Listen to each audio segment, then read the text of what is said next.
I reincarnated into a fantasy world. He saw a chandelier instead of a lamp and candles on the walls instead of LED lights. He realized that it must be a fantasy world that lagged behind the real world in terms of civilization. He was lying in his mother's arms, and a maid stood beside them. In his previous life, he was an orphan who died from overwork.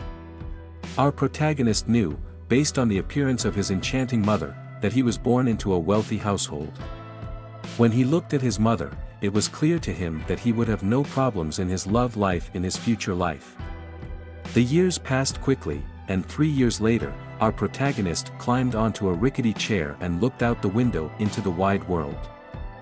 It confirmed his suspicion that it was now a different world. The maid saw her master on the wobbly chair, and so his initial small adventure quickly came to an end. She took him in her arms and explained that it was dangerous to stand on such an unstable chair. He found out that his family was part of the Grand Duchy within the kingdom.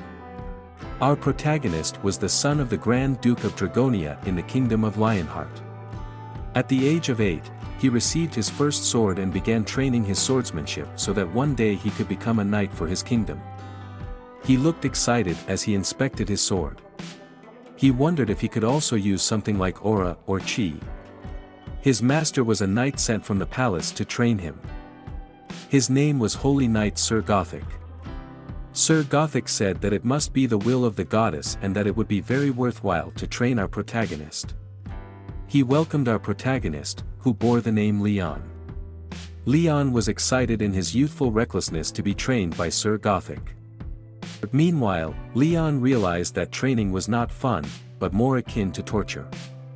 He came to the realization that a holy knight was a monster among men, and becoming one was extremely difficult. Sir Gothic was very strict and ordered Leon to go for another round with the stone he was dragging behind him. To become a holy knight, one had to complete tasks and train. They had to become a knight with experience and honor, and they also had to be chosen by the Holy Grail and drink its water. Leon trained daily with Sir Gothic. However, Sir Gothic was a monster and taught Leon everything he knew without regard for losses. He struck Leon, reminding him to always pay attention to his opponent until the end. Leon flew backward, and his sword shattered. Completely exhausted and trembling, Leon lay on the ground, gasping for breath.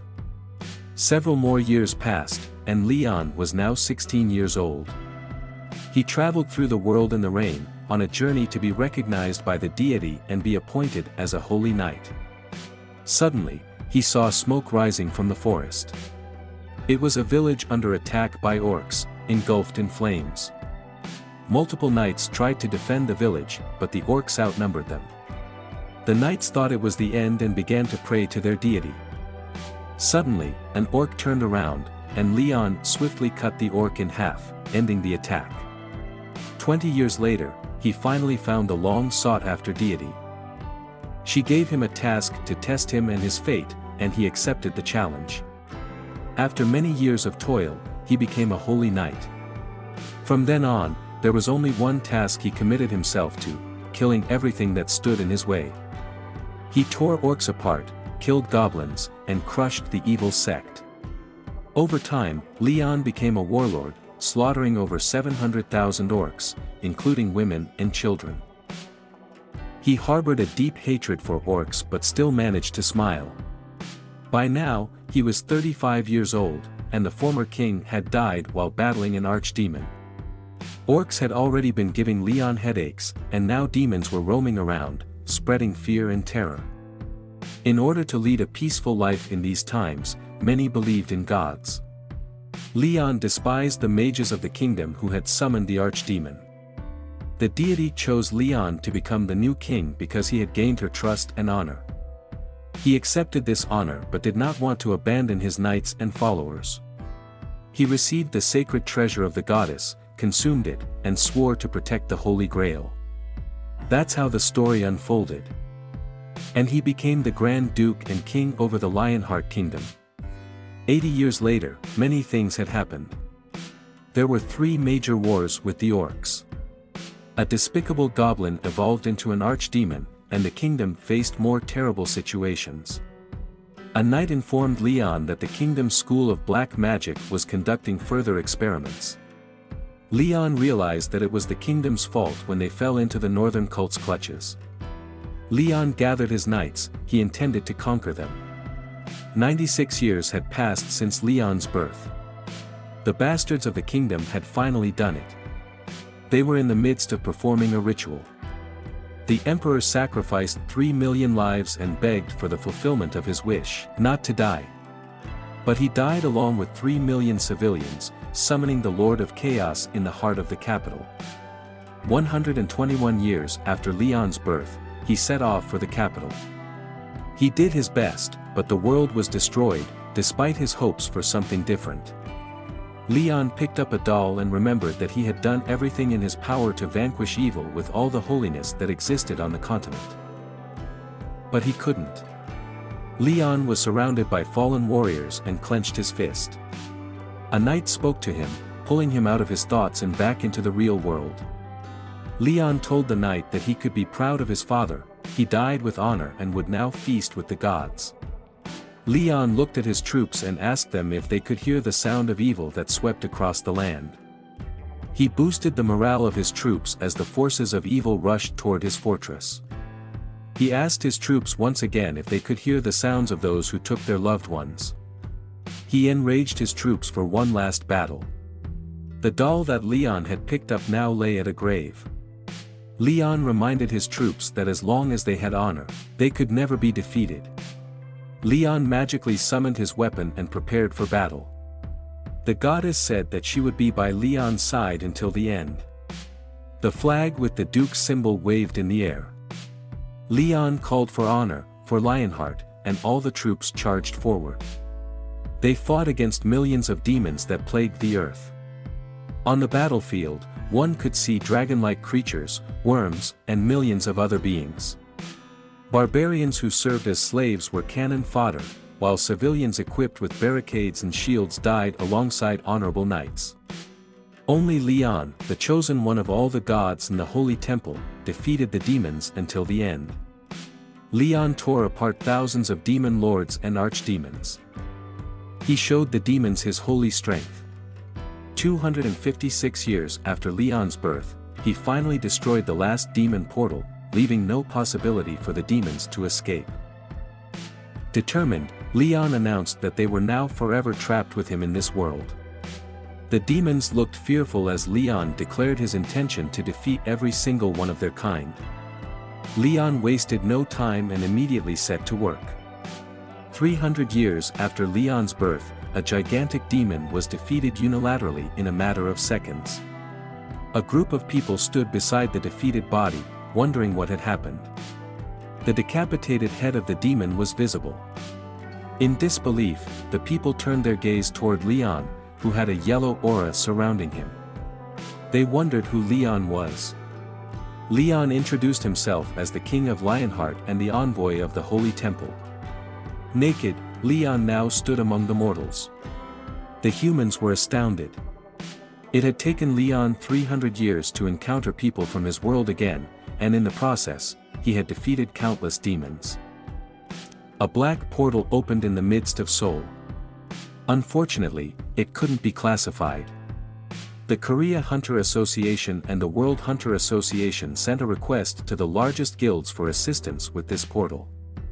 However, due to the lack of difficulty assessment for the portal, this help was declined. In the end, it was decided to send in the Korea Hunter Association, which resembled a suicide mission. The members of the Korea Hunter Association displayed their fear. Upon entering the portal, the sky was soaked in blood, and Leon could be seen naked on the battlefield. A red-haired woman was astounded by the sight within the portal. Thousands of demon corpses lay on the ground.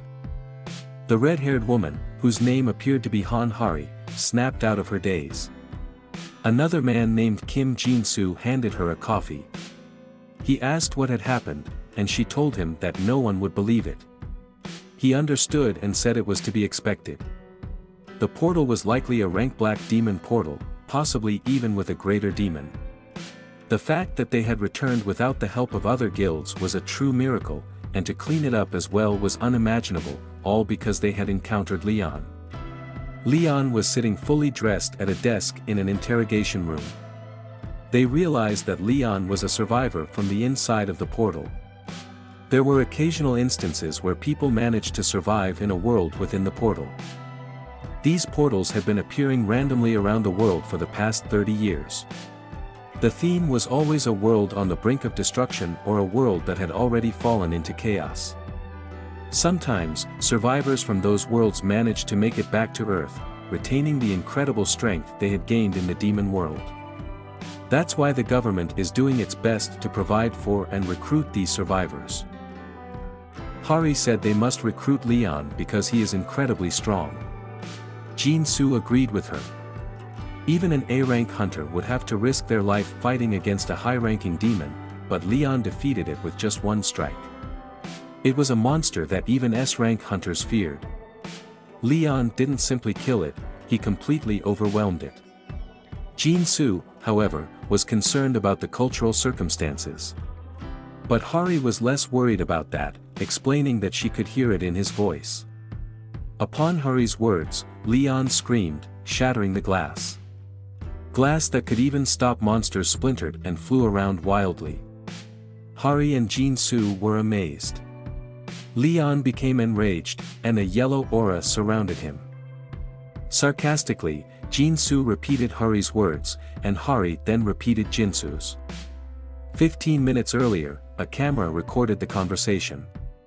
An agent took notes on a flat piece of paper and spoke with Leon. It felt unfamiliar to Leon. He remembered his past life as an orphan in his 20s, dying from exhaustion. He remembered being reborn and becoming a king for over a century. Despite living for 300 years, he still had memories of Earth. The agent gathered his courage and addressed Leon. Leon looked focused. Leon saw no advantage in revealing that he also originated from Earth. He opened his mouth and insisted on being addressed as His Majesty, insulting the agent as a peasant. The agent was somewhat surprised and shocked. Beads of sweat running down his face. He played along, apologizing and continuing to address Leon as His Majesty. Leon wondered if the agent was just a nice person or if the government would treat all survivors like him. The agent explained to Leon that his world had made contact with Leon's and asked if he had defeated all the demons. Leon affirmed this. Leon asked the agent if he had already forgotten. The agent didn't know what Leon meant. Leon then explained that he had defeated all the evil and protected the honor of the knights. He then demanded that the agent become his temporary secretary. The agent remembered, and beads of sweat ran down his face once again. He noted that there would likely be some cultural differences. In a royal manner, Leon expressed his hunger, prompting the agent to immediately order food. Leon also wanted to know what kind of world he was in now, to understand how much the world had changed in recent years. The agent began the explanation. The portals had appeared all over the world 30 years ago, and monsters and demons emerged from them. After this incident, the world was permanently in a state of alert. After suffering many defeats, they realized that each portal had its own theme and quest to fulfill. If the quest wasn't completed, monsters would come out of the portal and attack the Earth. There was a knock on the door, and the agent interrupted his explanation to receive the food. Leon contemplated how in his world, demons had multiplied like mushrooms after rain. Here, on Earth, there were portals with themes and tasks. Leon continued to ponder, realizing that it was as if people were training through these tasks. The agent, now addressing Leon as His Majesty, informed him that the food was now ready. Leon looked down at the food, steam rising from the bowl. Leon recognized the dish. Before he was reborn, it was his favorite meal. However, Leon suppressed his craving for his former favorite food. He asked what kind of food it was, stating that it seemed to be the favorite food of a commoner. Leon shouted and pounded on the table, demanding a meal befitting His Majesty. He questioned how they dared to present him with something like that. The good food remained on the floor, still steaming. Leon feigned shock, asserting that even though he was back on Earth, he was still a king. A juicy steak was on the plate, accompanied by some rosemary and a few lemons. Leon ate the steak. Hari was grateful that Leon at least enjoyed a T-bone steak and drank a red wine from the year 1933. Jinsoo told Hari that she should enter first. Hari was shocked, as she couldn't speak the ancient language. Jinsoo replied that Leon seemed to be more interested in her than the others. Jinsoo also mentioned that Hari was the only one who received a compliment from Leon. Hari opened the door to the conference room and greeted Leon. Leon wiped his mouth and recognized Hari as the woman with the sword whom he had saved. He asked her to take a seat. Jinsoo looked from the surveillance room, subtly signaling to Hari. Sweat beads dripped down Jinsoo's face. Hari asked if Leon liked the food, and Leon said it wasn't bad. Leon explained that it wasn't the food that made it difficult for them, but rather their attitude towards a king. Hari turned blue and explained that she wasn't aware of this and regretted not showing him enough respect. Leon reassured her that it was alright and asked for her name. Leon's eyes sparkled with focus as he asked if the demons were also on Earth. Hari had only one task, to recruit him, and she confirmed his question. She was determined to win Leon over for her country. In the 21st century, gaining survivors was a reason for a world war. It didn't matter how much they gave them, as long as they didn't join another country. Leon, still focused, stated that as long as he lived in this world, he had the duty to take the battlefield. He was still an honorable knight, and fighting was the only right thing to do. Hari was already excited, it almost sounded like Leon was joining the Hunter Association. Leon then explained that a king couldn't simply be a soldier of a nation, therefore, he wanted to establish a knight order. Hari was speechless and nodded. She asked what the higher-ups would say about this matter. Jinsoo explained that they couldn't say anything because they had to provide him with as much support as he needed. It was fantastic that he didn't go to another country or join a larger guild. Hari felt somewhat dejected at the thought of the government having to bow down to him. She was angry about it and stated that it was only because of the other guilds that flaunted their strength and wealth, citing the Phoenix Guild as an example. Suddenly, the ground shook, and an alarm went off. Hari and Jinsoo received a message on their phones that a portal was on the verge of breaking out, releasing monsters. Jinsoo explained that if the demons were to appear in this location, they would destroy at least half of the grain storage and production. Hari stated that the portal needed to be closed in the area of the Phoenix Guild. It shouldn't be a difficult task for their S-rank leader. However, Jinsoo believed that their leader, Yongwon SSI, had other plans. He said they needed to go quickly and stop it. Meanwhile, Leon overheard the conversation. He realized that they were in trouble and that things were different from his world. He controlled the flow of his yellow aura from his hand and wondered if they were okay. As a result, a connection was established, and a castle was seen with a woman inside. She turned around, revealing a beautiful smile. The grain fields didn't look healthy. An orange portal circled above the fields. It became apparent that the Phoenix Guild was already on site but did nothing. Hari and Jinsoo realized that they intended to let the monsters and demons appear simply because they hadn't complied with the guild's demands. They wanted tax exemptions because they made a lot of money from things they obtained from the portals. Jinsoo looked desperate, while Yongwon had a dirty grin on his face. Jinsoo was angry, they already had enough privileges as a large guild, yet they were willing to allow such things just because a demand wasn't met. Hari brought it to Yongwon's attention that they needed to close the portal now, unless it was too late. Sarcastically, Yongwon pointed to his healthy members and claimed they were severely injured. They laughed in a dirty manner as well. Hari was furious and yelled at Yongwon, asking if he knew what would happen if the plants became infected. Yongwon simply laughed dirtily and said he had no idea. He reminded Hari that he had already told her a year ago that justice was merely strength and money. Insulted, Leon called Yongwon shallow and outdated. Hari greeted Leon as, Your Majesty. Leon said that she shouldn't say the royal name so lightly. Yongwon spoke to Leon, but Leon angrily ordered Yongwon to be silent. Yongwon grew angry, veins popping on his head. How dare someone speak so disrespectfully to one of the 12S rank hunters and one of the top 10 guild masters? Yongwon was about to attack Leon, but Hari asked him to stop and explained that Leon was a survivor. Yongwon was shocked and bowed to Leon in the same breath. Yongwon asked which guild Leon belonged to, and Leon emphasized that a king doesn't speak twice. And he should remain silent. Leon asked Jinsoo to explain the problem and the portals to him. Hari and Jinsoo were overjoyed.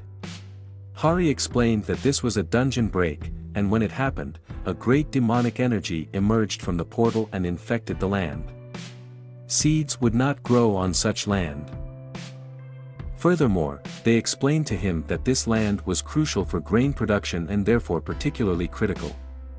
Leon asked determinedly if they had a solution for it. Hari explained that they had to defeat the dungeon as quickly as possible to cleanse the land.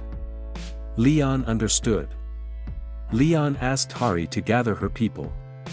As soon as the deadline for the Phoenix Guild expired tomorrow, Leon would personally defeat the dungeon. Hari couldn't believe it. But before he could do anything, Leon needed the government's permission, or else he wouldn't be an honorable knight anymore. Yongwon realized that Leon was even worse off than him. They asked the president, and he agreed. It became night. Hari told Leon that she had made all the preparations but wondered about the significance of the straw doll she was supposed to make for him. Leon explained that their land was infected and needed to be cleansed. Hari didn't understand what all of this had to do with a straw doll. Leon asked for two things, one was the straw doll, and the other was that the women who made the dolls had to be mothers. Leon now wanted to see each doll that the women had made. Leon examined the dolls but was not satisfied, he destroyed them, throwing them away or on the ground. Eventually, an older woman approached, and Leon was amazed by her doll. It looked truly beautiful. Leon asked the elderly lady how many children she had given birth to. And the lady said 12. Enthusiastically, Leon kissed her hand. He took the doll and placed it on an altar in the middle of the grain field. He said that the condition was fulfilled, and a magical circle appeared around his hand. Leon took out a holy grail and prayed. Even Yongwon looked on in disbelief. From the holy grail emerged a golden glow, and the water multiplied. Hari was amazed. The water overflowed from the grail, and the sun began to shine. The water sprinkled all around. Leon closed his eyes and let the magic unfold. The splashing water flowed into the doll. Yongwon and his guild followers continued to be amazed. The doll stood up on its own and spoke. Leon greeted the doll, saying, Mother Earth, it has been a while. The doll looked at Leon and said that this land, too, was contaminated by demonic energy. Leon agreed and explained that while there were demons in this world, there would be no deity. Leon was concerned that the lowly beings of the Phoenix Guild would insult the eyes of their deity. The doll asked what Leon intended to do. Leon explained to the doll that he wanted to lead the people until a new pantheon arises on this earth. The doll asked if there was anything else Leon wished to ask of her. She was always ready to help. Leon prayed to the goddess, hoping that even if it wasn't her land, she could still heal and purify it for the people on earth. The doll extended a hand, and although it wasn't the goddess's home, she let a drop of her divinity fall.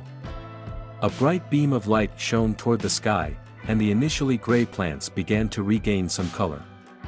Hari, Jinsoo, and their comrades were amazed. Leon commanded them to watch and learn, as this was a world blessed with a deity.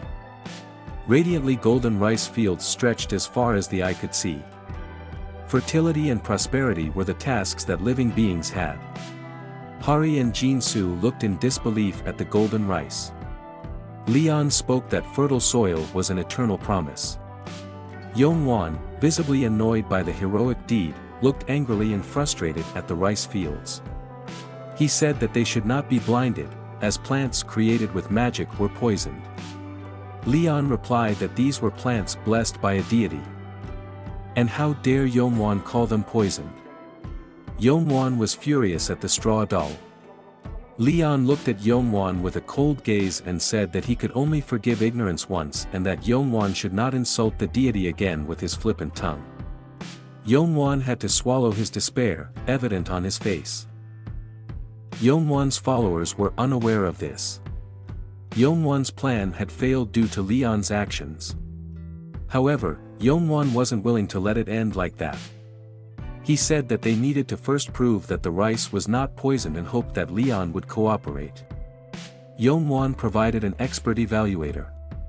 He put on gloves and used his magic. He looked incredulous and was astonished when he saw the magical status window, indicating that this rice was blessed and could heal curses.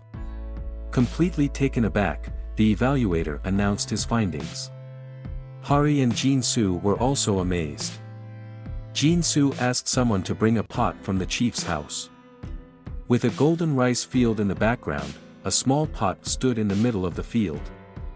Cooking rice. Jinsoo ate the rice and was pleasantly surprised when his stamina regeneration and mana regeneration increased. He wondered how simple rice could be as powerful as a 1,000,001 enhancer. Hari ran excitedly to Jinsoo. She spoke with food in her mouth, and Jinsoo commanded her to finish eating before talking. Hari quickly swallowed the food and shared her discovery with Jinsoo. She explained that her curiosity led her to eat a beetle, and to everyone's surprise, she also gained a buff. Jinsoo concluded that indeed the entire land had been blessed. He ordered his people to gather as much as possible, as they would enter the portal with full buffs. The deity spoke to Leon. She said that she had fulfilled her task here and needed to return. Leon expressed that he would never forget the love and sanctity. She imparted one final lesson to Leon, reminding him to take care of himself as well. The doll toppled over as quickly as she had awakened. Hari asked Leon what all of this was, and Leon replied that it was divine power. She questioned whether there was no God in this world. Hari was unsure. Leon explained that a good life and a good world are made with divine power, and that people should embrace this concept. Now that the soldiers were all full and at their maximum strength, they were ready to enter the portal. One of Yongwan's followers asked him if it was okay, as they would interfere with the plan. Yongwan looked angrily at him and insulted Leon, claiming that if it weren't for him, the government would have been forced to comply with their demands. Leon, Hari, and Jinsoo set off towards the portal. Yongwan had an idea. He reassured his follower and asked if the portal had ever been entered before and how challenging it was inside. The follower mentioned that the center was particularly difficult. Yongwan realized what he was getting at.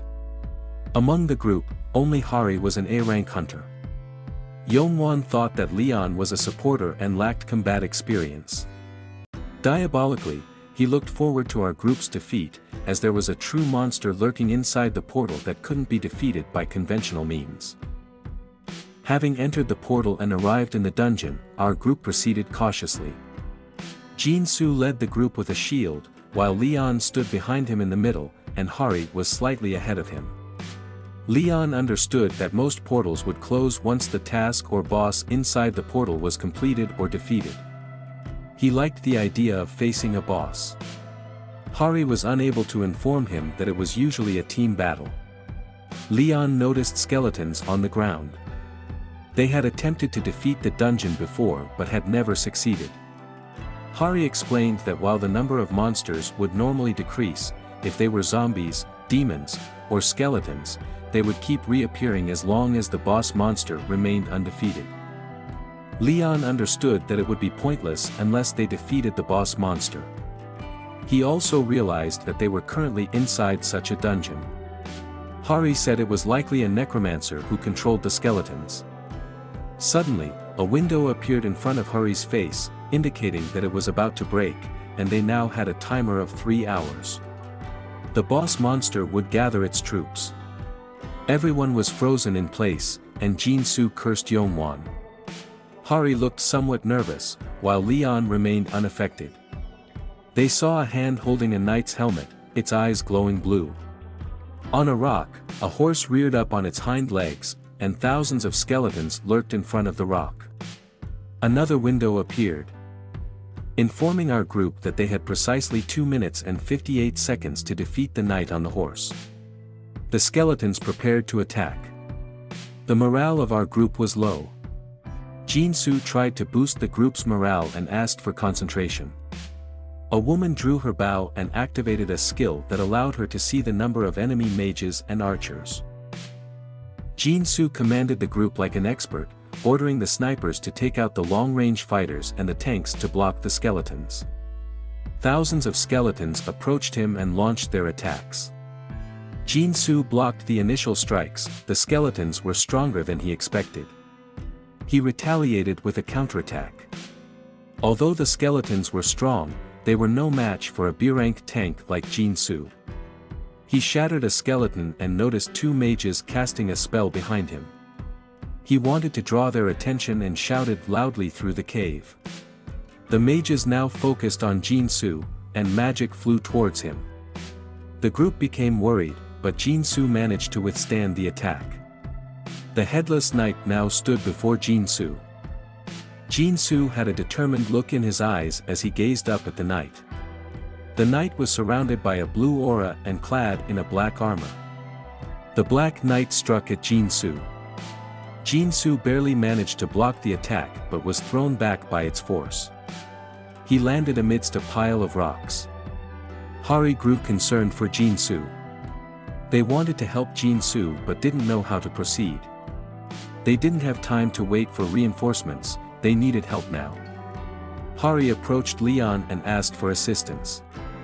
Leon remained calm and stated that a king doesn't intervene in such insignificant battles. Hari didn't understand. Leon said they should find ways to build their own honor. Leon couldn't believe that they were trying to force him to help when it was just a few stupid bones. The group asked Hari what they should do now, but Hari didn't understand a word of what Leon had just said. However, Hari realized that Leon had no intention of helping, and they also had no more time.